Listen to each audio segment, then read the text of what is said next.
surveys, meetings one-on-one. We heard from so many members of the Edgemere community. This plan is a byproduct of your passion, your hopes, your aspirations for the community. This is your community. This is your plan. So thank you again for all of that engagement.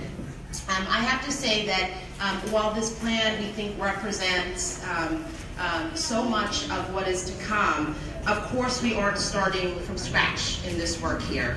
We build on a very solid foundation of work done over the course of years and decades through really the perseverance and advocacy of so many in this room. But after the devastation that was brought on by Superstorm Sandy, it really became clear that we needed a different and more holistic approach, and that we needed to think about how we can all make this community stronger. And I think D3 agrees, not just how we can rebuild from that storm, but really think about a more comprehensive vision for this community that takes into consideration not just rebuilding from that storm, not just being resilient in the face of future shocks, but what it means to bring economic opportunity, to bring affordable housing, to strengthen the infrastructure, to bring the amenities and services that this community truly deserves. And so we hope that that is what this plan represents. In the various rooms and in the materials for the plan, what we've tried to outline are 60 concrete recommendations. Some are short-term, many already underway, others will happen in the future. It represents over $400 million of investment. And what we are trying to do here is ensure that we are really working on a number of different cylinders so that this community continues to strengthen and to really thrive. Lastly, what I want to say before turning it over to Councilmember Richards is that this could not have happened without the extraordinary partnership and coordination and collaboration of so many different people across the administration, staff from 12 city agencies, ORR, HRO, City Planning, Parks, DOT, DOH, EDC, SBS, OEM. It's a veritable alphabet soup. And there are actually some alums who have left city government actually since when the planning initiative started, but are back here today to help celebrate what it means to be in this moment. The last thing I'll say is we all know that while today is the release party for the plan, in many ways our work has just begun. We know that we have to make sure that the projects that are in here actually happen, that we continue the engagement with all of you so that you can all hold us accountable and make sure that any of the commitments made, the promises made in this plan are promises that we keep. And we certainly intend to do that. And so thank you for being here today. And let me turn it over to Councilmember Richards. Not you yet, all right? You got a few years, all right? Well, good morning, everyone. First, let me give a major round of applause. We should give her a major round of applause. Maria Torres-Springer, who is now the Commissioner of HPD, but started as the President of the Economic Development Corporation, and we see a lot of momentum happening in this community. Is already $180 million investment in downtown Far Rockaway. We're in the process of rezoning. And one of the things I want to be clear about is that we are moving forward in this community. We are not moving backwards. The status quo is not what we are looking to do. It's not what the people of this community elected us to do. When we got elected, they said we want change in our community, and we are going to fight and continue to work with our partners in the city to make sure that significant change is happening for not only this community, but the entire peninsula. And what we are seeing now is major investment in Edgemere and across the peninsula. And actually right up the block from here, we are doing a job fair, which was great because we saw a lot of young men from public housing and women. There's a $300 million investment happening right now in the Ocean Bay houses. So to really see young people out looking for job opportunities was really amazing this morning. You can't have the mic yet, D3. So what does it mean for this community? And this plan was shaped by you. And I just want to reemphasize that. The day that you came in here and you complained about transportation, your streetscape, the flooding, the infrastructure issues you deal with, the lack of commercial development happening, that's what got us here to really shaping this particular plan. So what was announced today, $481 million for this community over the next 5 years, is really a significant investment. $481 million over the next 5 years dedicated to the Edgemere community. 14 million of that, at least 14 million of that will go towards raising our shorelines along the bay. There's always been this huge emphasis on, sorry, mom had to work today, so daddy has the baby all day too today. But $14 million to ensure that the bay, which is something not spoken about as much as we would like it to be, has something happening with it. So that's amazing. Because we focus a lot on the beach, we focus a lot on sand replenishment, but making sure that the bay actually has protection, which will protect this community, was critical as well. Bayswater Park, a lot of money going into there to make sure that we invest in that park, but also protect the wetlands, right? Resiliency improvements through Build It Back. $68 million for our public housing residents across the street, who are also an important part of this conversation. Also money to revitalize this community center, which is also critical. Rockaway Beach Boulevard, it's been unsafe. I know we have our transportation commissioner here, right?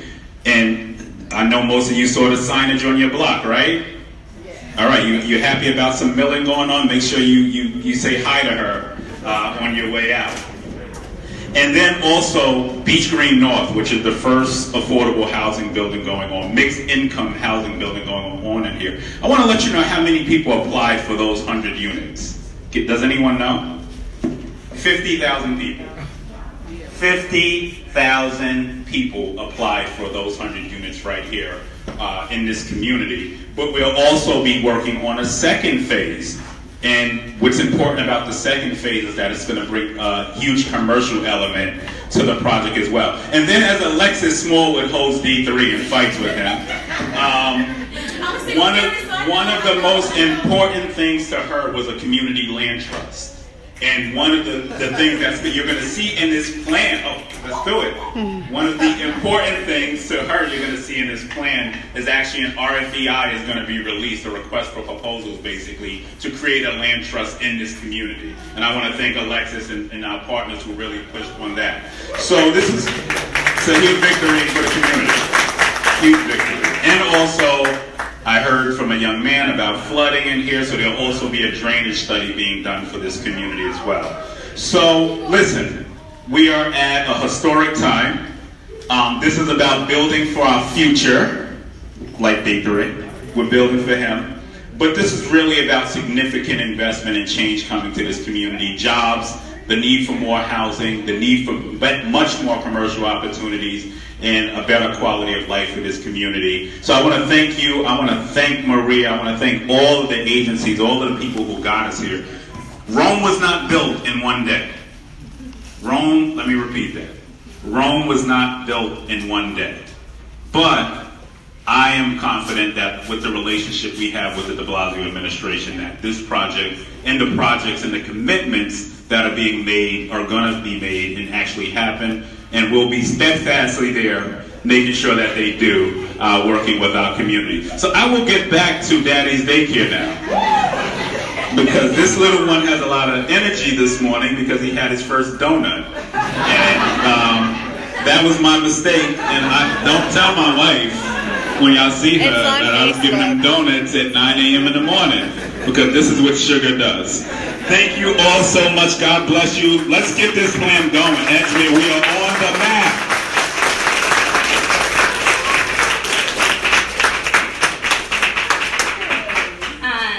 So we're so glad all of you are here. Thank you so much, Councilmember and Commissioner, for your combined leadership on this long project. I just wanted to make sure, since everyone may not have had a chance, since you're just getting your plan today, to explain how the plan is organized and what's in this document and what's around the room. The plan is organized into 4 chapters around community goals we heard from you. So that you want to protect the neighborhood from flooding, you want to create resilient housing and maintain the low density feel of the community, improve our streets and transportation, and increase neighborhood amenities. So those are the 4 major areas that you see in the plan. Within that, there is a mix of projects organized in short, medium, and long term. A short-term project is going to happen in the next 1 to 5 years, and some of them have started now. Something that both our prestigious speakers spoke about, but I want to emphasize is that there's funding for a coastal protection feature in this community, and that's something that's for people who are here now. And that design process went out to bid this week. So it's going to start. It's a big project, so it won't be done tomorrow, but that starts now. In terms of resilient housing, we're doing 2 different things. One, where we've noticed and heard from all of you that there are areas in the community that are high risk and not where there should be new housing. So we're going to be changing the land use in that area so that there will not be new housing in the future, and that will be part of the coastal protection plan. At the same time, we need to help the people who live here now. So Build It Back has been working with property owners here on elevating their homes and working with people who live in attached houses, which are especially difficult to elevate. Additionally, a huge amount of improvement is going to be in here in Beach 41st Street houses and make this a much more resilient campus. In terms of streets and transportation, I want to announce something that's really exciting and it's going to happen really soon, which is anyone who's been trying to go to the Bravo supermarket through Bayswater Park and has to pick their shopping cart over a metal barrier, that's going to change. And there's going to be a cut through that barrier immediately, or very, very soon, while the city plans to redesign Bayswater Park. And as you wait for major improvements to that park, you'll at least be able to get to Bravo supermarket much more easily and improve your daily commute. And then last, we've really heard from everyone that there's a need for community services and amenities. And so a major change is trying to create the opportunity for retail and community facilities along Rockaway Beach Boulevard by changing the zoning there to allow retail. And we do have 2 development projects underway now that will include space for retail and community facilities. So something will be here soon, but in the long term, we're going to create the opportunity for more retail and more services for you now. Last thing, this plan not only describes all of the 60 projects, but it's a resource guide. It provides information on how to contact all of your elected officials in the appendix. It tells you how to register to vote, how to be involved in this community, all of the many community organizations that come and serve this community, how to contact them with specific questions around health and housing. So please use this guide. This is your guide, and we hope it will help us be accountable and make this plan come true. So thank you so much, and let me know if you have any questions.